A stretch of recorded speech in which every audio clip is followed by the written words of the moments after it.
There we go. You're on. Dan, you want to start? You look like you're ready. Oh, sure. Well, I've been participating in the town for 8 years on the planning board, and I've seen how town hall works.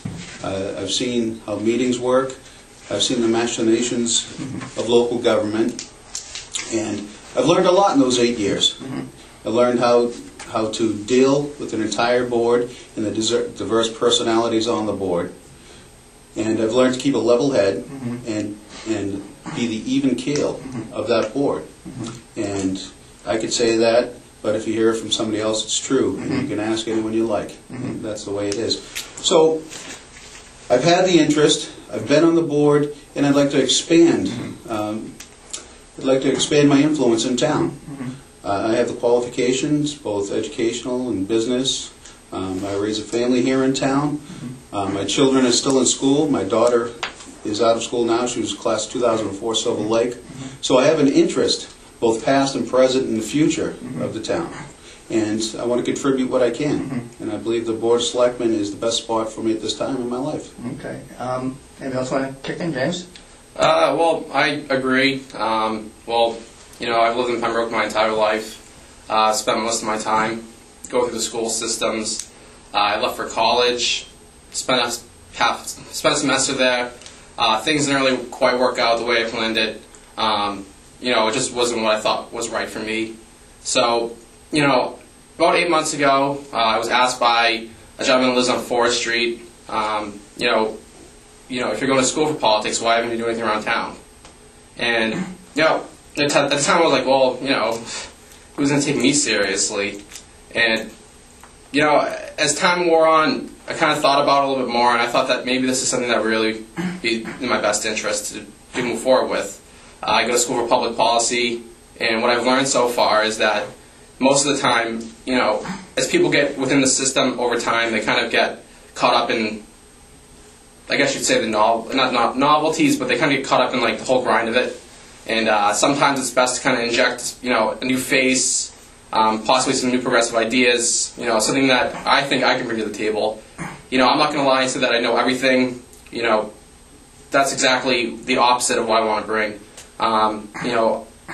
There are things that will need to be learned, but I think what I bring to the table is perseverance to get the job done. I want to work in the best interest of the community as a whole. Most of the time, especially within especially with the economic situation in the town, we really have to look at looking in on ourselves to make the budget cuts. This can be done with third party audits of our town departments. It can be done several different ways. And really, what I'm trying to get out to the voters is, maybe I'm a shot in the dark, but I'm definitely someone that can get the job done if you want to believe in me. Okay. Lou, do you want to add anything to this sort? Or? Well, yeah, I think running this year, I agree with you. It doesn't look too good the next couple of years, maybe even the next 3 years when this is a 3-year term. If I had 40 more votes, I would be a selectman already, so I wouldn't be sitting here. However, to be serious about it, this is going to be a trying time. I've lived in Pembroke for over 45 years. I've been in business for 41 years. I was a union member. I was a manager of union workers. I had a job where I had to go with a budget. I had to stay within that budget. I had to perform. I had goals. I was expected to meet them.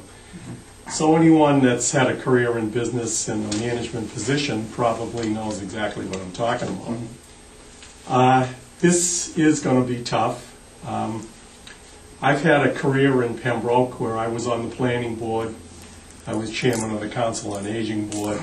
I had to deal with budgets for the Council on Aging. I had to go before the Wage and Personnel Board to fight for positions.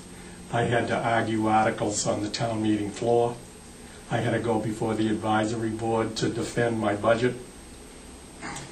After the election, I joined the Affordable Housing Committee, which is another area of concern for the town. We are over 10%, but we found that we lost a couple of affordable units, and we didn't have the necessary controls on them, so the committee I'm on now is trying to put those controls on.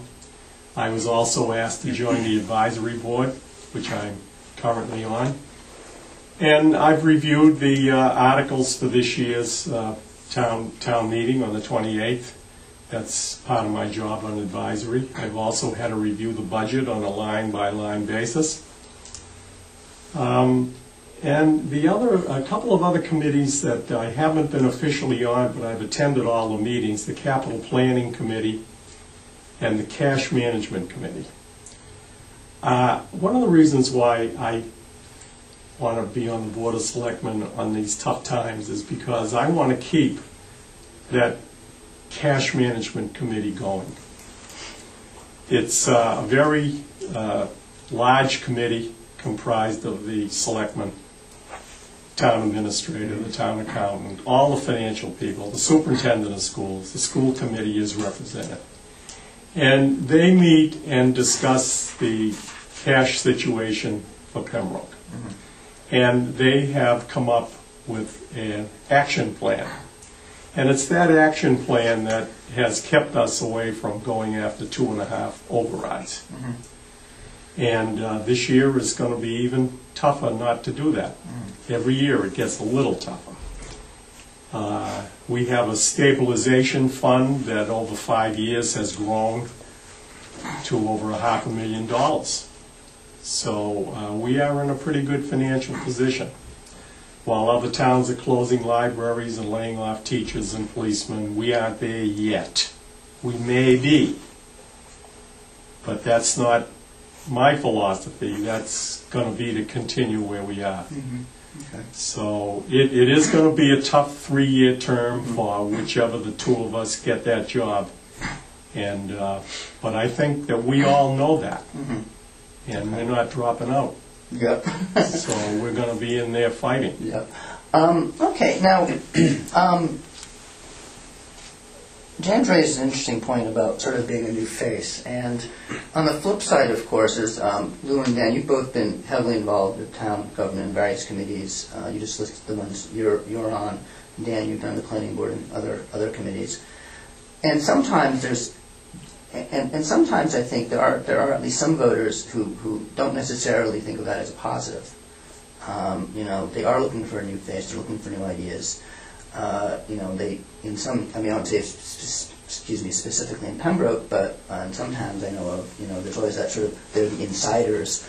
How would you address that you can bring in even though you've been involved in town government for a long time, you can bring to the board some fresh ideas.